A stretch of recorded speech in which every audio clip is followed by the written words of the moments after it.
The 194th day of the war between Russia and Ukraine continues. Let's consider the main events of this day. Judging by information from various sources, the Ukrainian army today advanced in the Vysokopilya region in the north of the Kherson region, closer to the border of the Kryvyi Rog district of the Dnipropetrovsk region. There have been serious fights there lately. In social networks, there is a photo with the raising of the Ukrainian flag over the hospital in Vysokopilya, which was hung out today. I note that the summary of the General Staff of the Armed Forces of Ukraine does not say anything about the liberation of this village, however, as well as about other ground operations in the Kherson direction. And President Zelensky said this: "We keep in constant contact with those who are at the front." I won't give details, but Ukrainian flags are returning to where they should be by right. Russian military telegram channels confirm this information. They write that the Russian troops withdrew from the southern outskirts of Vysokopilya in order to avoid encirclement. A number of channels write that the Russian military is still in another part of the village. The attacks of the armed forces of Ukraine on Vysokopilya were delivered from the neighboring villages of Potemkino and Algino, which, in fact, created a threat of encirclement. Another area where the armed forces of Ukraine are conducting active offensive operations is the area of the Andriivka settlement.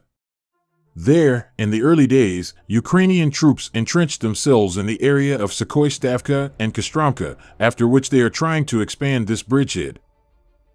Russian telegram channels write that massive fire strikes are inflicted on the Ukrainian units that have broken through, as well as on the pontoon crossings of the Ukrainian armed forces across the Ingulets River, including by aircraft. Telegram channels of the Russians report that German-made Leopard tanks were allegedly brought into battle in this area. True, no photos and videos provide evidence of this. I note that the supply of these tanks to Ukraine has not been officially announced. Previously, the Spanish authorities said they were going to install them, but then announced that they had abandoned these intentions. The Russians are now assuming that the Spaniards actually delivered the tanks. But they did it without publicity. But, again, there is no confirmation of these rumors yet. In general, Russian telegram channels, on the one hand, recognize the difficult situation for the Russian army on the right bank of the Dnieper for several reasons. Firstly, this is the fact that in this direction the armed forces of Ukraine were able to create a powerful artillery group, which is not inferior to the Russian one.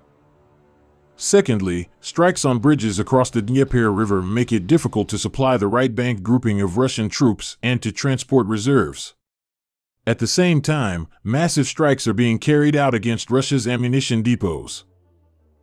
In general, this, together with constant attacks on land, is the main factor on which the Ukrainian troops emphasize, thus forcing the Russians themselves to withdraw from the right bank of the Dnieper after their resources have been depleted in the constant repulsion of Ukrainian attacks. The American Institute for the Study of War writes about the same. Ukrainian forces seek to disable key logistics hubs supporting Russian units in the south and undermine Russia's military potential. On the other hand, the Russian telegram channels run by the combatants in this direction indicate that so far, according to their estimates, the Ukrainian armed forces are attacking with insignificant forces. And the Russian army currently has enough reserves on the right bank to repel these attacks. According to Ukrainian data, which was voiced by Arestovich, an advisor to the Office of the President of Ukraine, the Russians have from 25 to 30 battalion tactical groups there, which are constantly maneuvering, trying to prevent Ukrainian forces from making a deep breakthrough in the defense. Also, judging by the massive fire strikes, the Russian army has no problems with ammunition yet. And the delivery will somehow be organized through pontoon crossings, although it is clear that in the current conditions it is quite difficult. The fact that knocking out the Russians from the right bank of the Dnieper River is not an easy and long task is also indicated by Arestovich, an advisor to the Office of the President of Ukraine.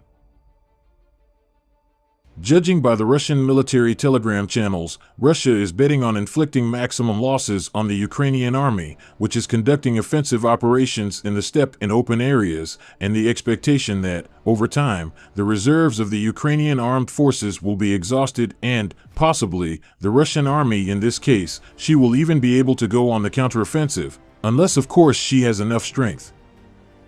In general, the strategy of Ukraine and Russia is something like this.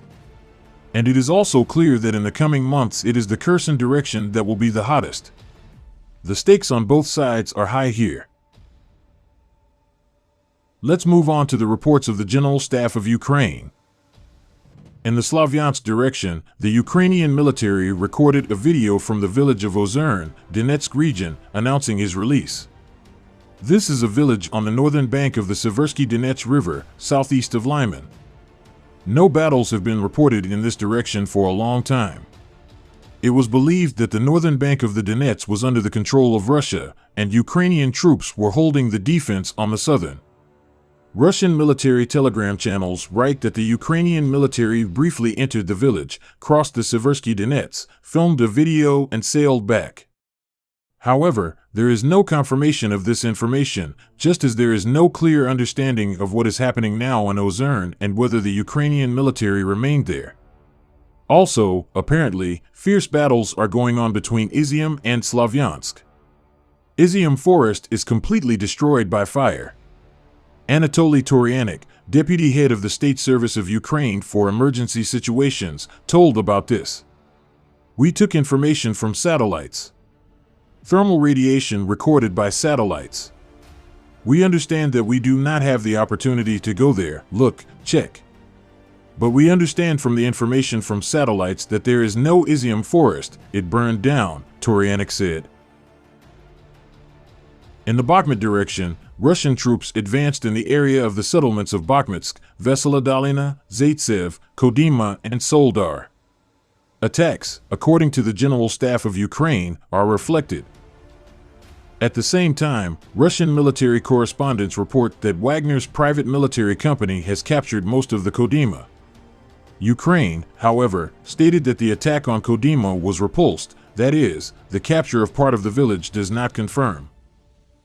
The head of Chechnya, Ramzan Kadyrov, said today that Chechen units have launched an offensive against Soldar. And he explained the lack of active actions here in the last couple of weeks by an operational pause. In the Avdiivka direction, the Russians tried, but failed to advance in the areas of the settlements of Pervomaysk, Vadiane, and Nevelsk, the General Staff of Ukraine reported. In the meantime, unofficial data is coming from Russia about major personnel changes in the Ministry of Defense.